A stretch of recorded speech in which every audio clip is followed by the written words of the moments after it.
Hello everyone, स्वागत है आपका हमारे इस चैनल जिसका नाम है गवर्नमेंट एग्जाम्स फंडा। सी डी एस 2019 की क्या स्ट्रैटेजी रहेगी वो आज हम डिस्कस करेंगे। सबसे पहले डिस्कस करेंगे जीएस के बारे में, कैसे अप्रोच करना है। लास्ट टाइम जो था पेपर पहले के कंपैरेटिवली काफ़ी डिफ़िकल्ट आया था, तो उसके अकॉर्डिंग हमारी इस बार अप्रोच क्या रहनी चाहिए। बहुत ही ज़्यादा टाइम है हमारे पास, अभी भी 6 महीने बाकी है, 6 से 7 महीने। तो डिस्कस करेंगे कि अगर आप आज से ही तैयारी कर लेते हो शुरू, तो कितने इजीली आप इस पेपर को निकालने वाले हो, ये सारी बातें। इसके अलावा क्या क्या पैटर्न में चेंज किया था लास्ट टाइम सीडीएस ने, और आगे क्या क्या आएगा। जैसे मैंने अपनी लास्ट वाली स्ट्रेटेजी की वीडियो में जो सीडीएस 1 की बनाई थी, उसमें आपको बताया था कि अगली बार इकोनॉमिक्स के क्वेश्चन आ सकते हैं अच्छे खासे, वैसे ही आज हम डिस्कस करेंगे कि कौन से ऐसे पॉइंट हैं या कौन से ऐसे टॉपिक हैं जो अगली बार सीडीएस के फेवरेट रह सकते हैं। उसके बारे में भी डिस्कस करेंगे। एक एक चीज़ को ध्यान से सुनना। इसके अलावा हम व्हाट्सएप ग्रुप शुरू करने वाले हैं 25 फेब से, उसके रिलेटेड सारी जानकारी आपको लास्ट में वीडियो के मिल जाएगी। तो चलिए बिना देर की हम शुरू करते हैं। इस बार जो हमारा सीडीएस होगा वो होगा सितंबर में। 8 सितंबर को होगा हमारा सीडीएस का पेपर। इससे पहले हमारा जो सीडीएस 2 होता था वो होता था नवंबर में। यानी कि इस बार लगभग 2 महीने पहले होगा सीडीएस का हमारा एग्जाम। अब सबसे पहले देख लेते हैं करंट अफेयर। करंट अफेयर पढ़ने बहुत ही ज़्यादा ज़रूरी है। जितनी वेटेज करंट अफेयर की है उतनी किसी भी चीज़ की नहीं है। अब करंट अफेयर में भी क्या क्या पढ़ना है वो आपको क्लियर होना चाहिए। सबसे पहले एक तो स्पोर्ट्स वाला टॉपिक आप सबको पता है, सीडीएस इससे क्वेश्चन पूछेगा पूछेगा। इसके अलावा करंट अफेयर की न्यूज़ में इंटरनेशनल रिलेशन से या इंटरनेशनल इश्यूज से इसके रिलेटेड कोई भी न्यूज़ दिखती है वो पढ़नी है। पर्यावरण इन्वायरमेंट के रिलेटेड कोई भी न्यूज़ दिखती है वो आपने पढ़नी है। इसके अलावा नेशनल इंपॉर्टेंस की जितनी भी न्यूज़ है उनको ध्यान में रखना है। इसके अलावा हमारी कोई ocean, dam, nuclear power plant, कोई रिवर, ये सारे अगर न्यूज़ में हैं, कहीं पर भी आपको दिखता है, उसी दिन अपने नोट्स में लिख लेना है और उसको रिवाइज करके जाना है। क्योंकि ये जितने भी ज्योग्राफी के क्वेश्चंस होते हैं, डैम्स, रिवर्स, ये हमेशा वही पूछी जाएंगी जो काफ़ी न्यूज़ में होंगी। नहीं तो यूपीएससी ये सब कुछ नहीं पूछेगा आपको, ना ही डैम्स ना ही न्यूक्लियर पावर प्लांट्स, ये वही पूछेगा जो न्यूज़ में होंगे। तो इस तरह से हमें पता होना चाहिए कि हमने कौन कौन से टॉपिक जो है पढ़ने हैं और कौन से नहीं पढ़ने। मैं हिंदू या इंडियन एक्सप्रेस की वीडियो भी बना दूंगा कि कैसे पढ़ना है सीडीएस के लिए। इसके अलावा जो आपके सोर्सेज रहने चाहिए करंट अफेयर के, कोई भी एक न्यूज़पेपर, हिंदू या इंडियन एक्सप्रेस आप पढ़ सकते हैं। इसके अलावा पीआईबी न्यूज़, अगर इन दो को भी आप फॉलो कर लेते हैं, मोर देन सफिशिएंट है कि आप पेपर क्लियर कर लेंगे। अगर आपने योजना के रिलेटेड, जो करंट अफेयर के योजना से रिलेटेड क्वेश्चंस आते हैं, अगर आप वो 100% सही करना चाहते हैं, तो योजना मैगजीन आती है हर महीने। योजना मैगजीन आप इसको खरीद कर पढ़ सकते हैं। इसमें गवर्नमेंट की जितनी स्कीम्स हैं, जो नई स्कीम्स होती हैं, कितना टारगेट अचीव हुआ, क्या चल रहा था, ये सब कुछ योजना मैगजीन में कवर हो जाता है। तो यानी कि रोज़ का एक अगर आप न्यूज़पेपर पढ़ रहे हैं, उसके साथ साथ पीआईबी न्यूज़ फॉलो कर रहे हैं और साथ में वीकेंड पर योजना मैगजीन फॉलो करते हैं, तो आप 100% पेपर क्लियर कर लेंगे। इसके अलावा कोई और ऑप्शन अगर आपको चाहिए, तो आप अगर रोज़ का रोज़ न्यूज़पेपर नहीं पढ़ रहे, तो इसके अलावा आप क्या कर सकते हैं, प्रतियोगिता दर्पण आती है, प्रतियोगिता दर्पण हर महीने के लास्ट पे वो खरीद सकते हैं, वो पढ़ सकते हैं। जो हमारी योजना मैगजीन है, इसकी तो आपको पीडीएफ भी मिल जाएगी। तो इस तरह से हमारे करंट अफेयर तैयार हो जाएंगे। करंट अफेयर तैयार करने से पहले हमें सब कुछ ये पता होना चाहिए कौन सी न्यूज़ पढ़नी है और कौन सी छोड़नी है। अगर आपको ये पता लग गया तो करंट अफेयर में आपके 100% मार्क्स आ जाएंगे। तो चलिए चलते हैं आगे। इसके अलावा करंट अफेयर्स हमने इस तरह से पढ़ लिए। अब आगे जो मेन पार्ट्स आते हैं वो कौन से हैं। सबसे पहले चलते हैं साइंस से। साइंस साइंस का लेवल लास्ट टाइम से बहुत ज़्यादा डिफिकल्ट था, आप सभी को पता है। साइंस के पोर्शन से काफ़ी लेवल बढ़ा दिया गया था। अगर तो आप साइंस बैकग्राउंड से हैं तो फिर आपने 11th की बुक इस बार पढ़ के जानी है, क्योंकि इस बार सीडीएस ने लेवल जो था इंक्रीज कर दिया था। तो अगली बार भी वो 11th की साइंस की बुक से क्वेश्चन पूछ सकता है। अगर आप साइंस बैकग्राउंड से नहीं हैं तो फिर भी 9th और 10th की एनसीईआरटी की साइंस की बुक ये तो हर एक को आनी ही चाहिए। खासकर इसमें जो बायो के चैप्टर्स हैं, चाहे वो न्यूट्रिशन हो, रिप्रोडक्शन हो, लाइफ प्रोसेसेस हो, ये सारे चैप्टर्स 9th 10th के पढ़ने हैं, चाहे आप साइंस बैकग्राउंड से हैं चाहे नहीं हैं। अगर आप साइंस बैकग्राउंड से हैं तो तुम्हारे लिए एज है कि 9th और 10th की बुक आप जल्दी से ख़त्म कर लीजिए और उसके बाद 11th की बुक का थोड़ा सा ओवरव्यू ले लीजिए, क्योंकि ये लास्ट टाइम उन्होंने पहली बार ऐसा हुआ था कि साइंस के काफ़ी क्वेश्चंस जो थे 11th के लेवल के थे। नहीं तो उससे पहले हर साल जो भी क्वेश्चंस आते हैं, चाहे जितने भी कंसेप्चुअल बेस्ड होते वो 9th और 10th लेवल के ही थे। लेकिन इस बार पहली बार उन्होंने थोड़ा सा लेवल बढ़ा दिया था। तो 11th की बुक आप साइंस की रेफर कर सकते हैं एनसीईआरटी के रिलेटेड। आगे देखते हैं इकोनॉमिक्स। लास्ट टाइम बहुत से लोगों ने इसको इग्नोर करके गए थे। मैंने पहले भी बताया था, दो ही बुक्स पढ़नी थी, मैक्रो इकोनॉमिक्स और माइक्रो इकोनॉमिक्स, और इसके भी सारे चैप्टर नहीं पढ़ने थे। मैक्रो इकोनॉमिक्स के अगर आपने पहले 2-3 चैप्टर पढ़ लिए होते जो मैंने बताए थे, तो आप आराम से जो है सीडीएस के लिए कर लेंगे तैयारी। मैक्रो इकोनॉमिक्स के कुछ चैप्टर आपने स्टार्टिंग वाले पढ़ने हैं। बजट हो गया, नेशनल इनकम हो गया, नेशनल इनकम कैसे कैलकुलेट करते हैं, ये सब कुछ, ये सारे इंडिविजुअल चैप्टर्स आपने पढ़ने हैं। और माइक्रो इकोनॉमिक्स के भी आपने स्टार्टिंग वाले 2-3 चैप्टर पढ़ने थे। ये अगर आपने 6 से 7 चैप्टर इन दोनों बुक से पढ़ लिए तो आपको इकोनॉमिक्स का कोई भी क्वेश्चन सीडीएस के फ्यूचर पेपर्स में भी उसके बाहर का नहीं मिलेगा। तो यहाँ से करने हैं। इसके अलावा आपको बहुत सारे लोग इन दो बुक्स के अलावा कुछ सुजेस्ट करेंगे, कुछ भी आपको पढ़ने की ज़रूरत नहीं है। बहुत ही ज़्यादा बेसिक क्वेश्चन थे। हम में से काफ़ी लोगों ने इकोनॉमिक्स पढ़ी नहीं हुई, इसलिए हमें वो क्वेश्चन डिफ़िकल्ट लगे।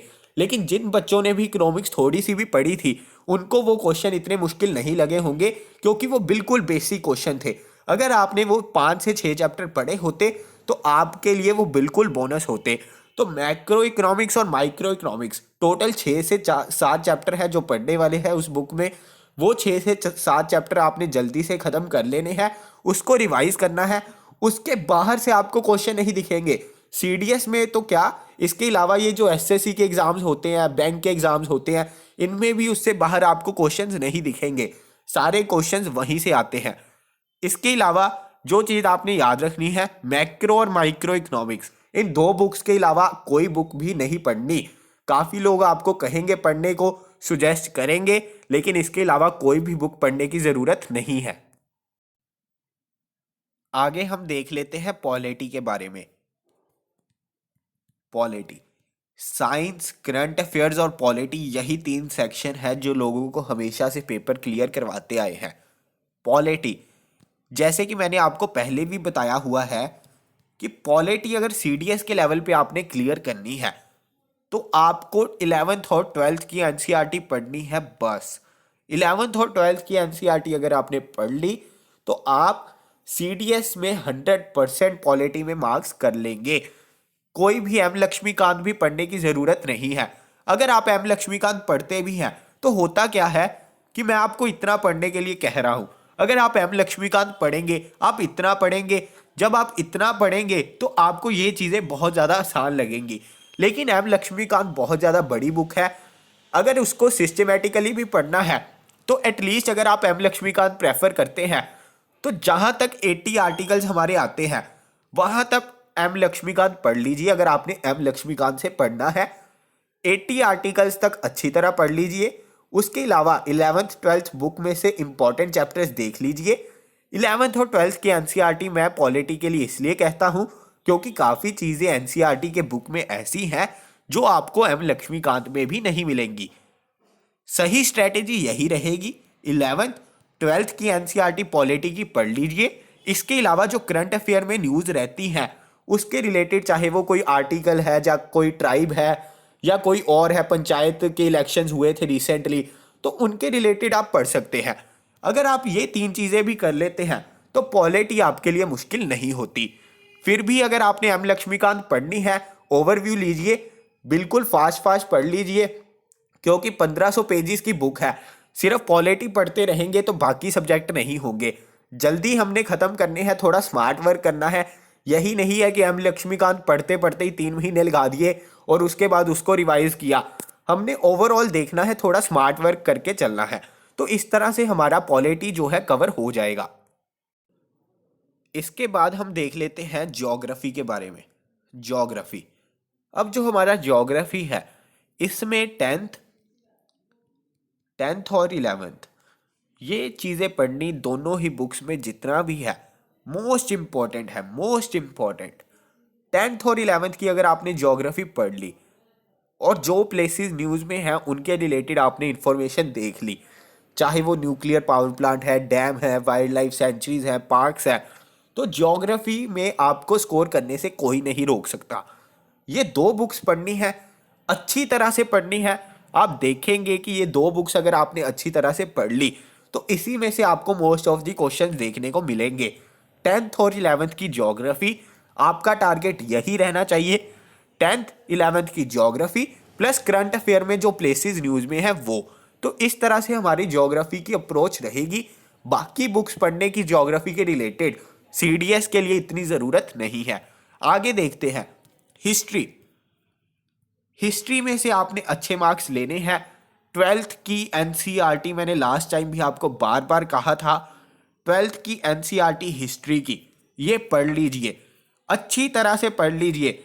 12th की एनसीईआरटी के चैप्टर्स अगर आपने पढ़ लिए तो हिस्ट्री में आपके 50 to 60% क्वेश्चंस इसी बुक से आते हैं, 50 to 60%। और जो बाकी क्वेश्चंस आते हैं वो आप बाकी बुक्स भी पढ़ लेंगे तो आपको देखने को नहीं मिलेंगे, क्योंकि वो बहुत ही ज़्यादा ट्रिकी होते हैं। वो बिल्कुल लास्ट टाइम भी जो आपको क्वेश्चंस हिस्ट्री के काफ़ी ट्रिकी दिखे थे वो आपको काफ़ी क्वेश्चन एनसीईआरटी में देखने को नहीं मिलेंगे। वो कोई ना कोई बुक लॉन्च हुई होती है या कोई ना कोई और इवेंट हुआ होता है या किसी इवेंट के 200 साल हो गए हैं, 100 साल हो गए हैं, 150 साल हो गए हैं, तो उसके रिलेटेड यूपीएससी क्वेश्चन पूछ लेता है। वो बहुत ही ज़्यादा ट्रिकी होते हैं। वो क्वेश्चंस आप तभी सॉल्व कर सकते हैं अगर आप बहुत ही ज़्यादा डीप में जो है न्यूज़पेपर को फॉलो कर रहे हैं, फिर वो जाके क्वेश्चंस होते हैं। नहीं तो जो बेसिक क्वेश्चन हिस्ट्री के आते हैं वो कहाँ से आपने करने हैं, 12th एनसीईआरटी से। 12th की एनसीईआरटी अगर आपने पढ़ ली तो आपके 50-60% हिस्ट्री के क्वेश्चन ठीक हो जाएंगे। मेरे अकॉर्डिंग सबसे डिफिकल्ट पार्ट जो सीडीएस के पेपर में होता है अटेम्प्ट करना, वो हमेशा से हिस्ट्री होता है। पॉलिटी, साइंस, सारे क्वेश्चन इनके इतने ट्रिकी नहीं होते अगर आप अच्छे से पढ़ के जाएंगे। सिर्फ हिस्ट्री के कुछ क्वेश्चन होते हैं जो बहुत ही ज़्यादा डिफिकल्ट आपको पूछे जाएंगे। अगर आपने हिस्ट्री का 12th की एनसीईआरटी पढ़ ली तो आपको कोई नहीं रोक सकता। 12th की एनसीईआरटी के अलावा आपको फ्रेंच रेवोल्यूशन और रशियन रेवोल्यूशन की समरी देखनी है, सिर्फ समरी। अगर 12th की बुक आप कर लेते हैं, इसके अलावा अगर आपने कोई बुक पढ़नी है हिस्ट्री की तो वो 9th की पढ़ सकते हैं। 9th नहीं, 8th की एनसीईआरटी, 8th की एनसीईआरटी पढ़ सकते हैं। और 12th की एनसीईआरटी पढ़नी बहुत ज़्यादा ज़रूरी है। 12th की एनसीईआरटी मस्ट है, साथ में फ्रेंच रेवोल्यूशन, रशियन रेवोल्यूशन की समरी और 8th की एनसीईआरटी, इतना आपके लिए सफिशिएंट है हिस्ट्री के लिए। तो इस तरह से हमारी अप्रोच रहेगी हिस्ट्री, ज्योग्राफी, और साथ साथ हमने देखा पॉलिटी के बारे में, साइंस के बारे में, करंट अफेयर्स के बारे में, इकोनॉमिक्स के बारे में। अब देख लेते हैं अगली बार जो सीडीएस में आपको टॉपिक्स पूछे जा सकते हैं। सबसे पहले आपने फिजिकल ज्योग्राफी को इग्नोर नहीं करना। फिजिकल ज्योग्राफी से मेरा मतलब क्या है? फिजिकल ज्योग्राफी से मेरा मतलब है कि हमारी लैंड की फॉर्मेशन कैसे हुई, कौन कौन से लैंड फॉर्म्स हैं, विंड्स का क्या पैटर्न है, इसके अलावा कॉन्टिनेंटल ड्रिफ्ट थ्योरी क्या थी, टाइड्स क्या होती हैं, लो टाइड क्या है, हाई टाइड क्या है, तो ये सारी चीज़ें क्या है, ये फिजिकल ज्योग्राफी का पार्ट है। तो अगली बार आपको सीडीएस में फिजिकल ज्योग्राफी के रिलेटेड काफ़ी क्वेश्चन देखने को मिल सकते हैं। तो ये सारे टॉपिक आपको 11th की बुक से, एनसीईआरटी से मिल जाएंगे। तो इस बार आपने इन टॉपिक्स को छोड़ने की गलती बिल्कुल भी नहीं करनी, बिल्कुल भी इन टॉपिक्स को इग्नोर नहीं करना। और नाइन्थ और टेंथ के साइंस के जो टॉपिक्स हैं बायो के, इनको इग्नोर करने की गलती नहीं करनी। अगली बार आपको बायो के मोस्ट ऑफ द क्वेश्चंस जो दिखेंगे वो नाइन्थ और टेंथ की जो बायो की बुक है, साइंस की बुक है, उसी से देखने को मिलेंगे। और हमारे पॉलिटी के रिलेटेड मैंने आपको पहले भी बताया है, कोई भी बुक रेफर कीजिए, कोई भी सोर्स रेफर कीजिए, पहले 80 आर्टिकल्स तक तो आपने अच्छे से पढ़ना है। उसके बाद कुछ इंपॉर्टेंट आर्टिकल्स होते हैं, उसमें मैं आपको वीडियो भी बना दूंगा, नोट्स भी शेयर कर दूंगा, सब कुछ हो जाएगा। लेकिन 80 आर्टिकल्स तक आपने अच्छी तरह से पढ़ना है। फंडामेंटल राइट्स क्या क्या है, हमारे डायरेक्टिव प्रिंसिपल्स क्या क्या है, पंचायती राज के बारे में मैंने आपको बताया है। लोकल गवर्नमेंट से क्वेश्चन बनते ही बनते हैं, लोकल गवर्नमेंट के बारे में आपने पढ़ना है। अगर आप 80 आर्टिकल्स और उसके बाद वाले important articles plus local government के बारे में पढ़ लेते हो तो पॉलिटी में मोर देन सफिशिएंट है। और इसके अलावा 12th की एनसीईआरटी में कुछ हिस्ट्री के टॉपिक्स है, वो बिल्कुल इग्नोर नहीं करने, जैसे कि विजयनगर एम्पायर होगा, रेबल्स एंड राज होगा, हड़प्पन सिविलाइजेशन के रिलेटेड टॉपिक है, ब्रिक्स एंड बीड्स है। तो 12th की एनसीईआरटी के कुछ चैप्टर जैसे सूफी एंड सैंथ है, तो डायरेक्टली आपको वहां से पॉइंट उठाकर पूछे जाएंगे। तो इन टॉपिक्स को आपने बिल्कुल भी इग्नोर नहीं करना, ये सारे टॉपिक्स आपके लिए बहुत ही ज़्यादा यूजफुल रहेंगे। इसके अलावा इंग्लिश और मैथ की स्ट्रैटेजी के रिलेटेड भी मैं वीडियो जल्दी अपलोड कर दूंगा। इससे पहले मैं आपको अब बताना चाहता हूं, जो व्हाट्सएप ग्रुप शुरू होने वाला है 25 फेब को, 25 फेब से ये शुरू हो जाएगा ग्रुप। अब इसकी इंपॉर्टेंस क्या होगी? सबसे पहले तो आपको current affairs time to time important आपको रोज अपडेट होते रहेंगे कि कौन कौन से करंट अफेयर आपने पढ़ने हैं।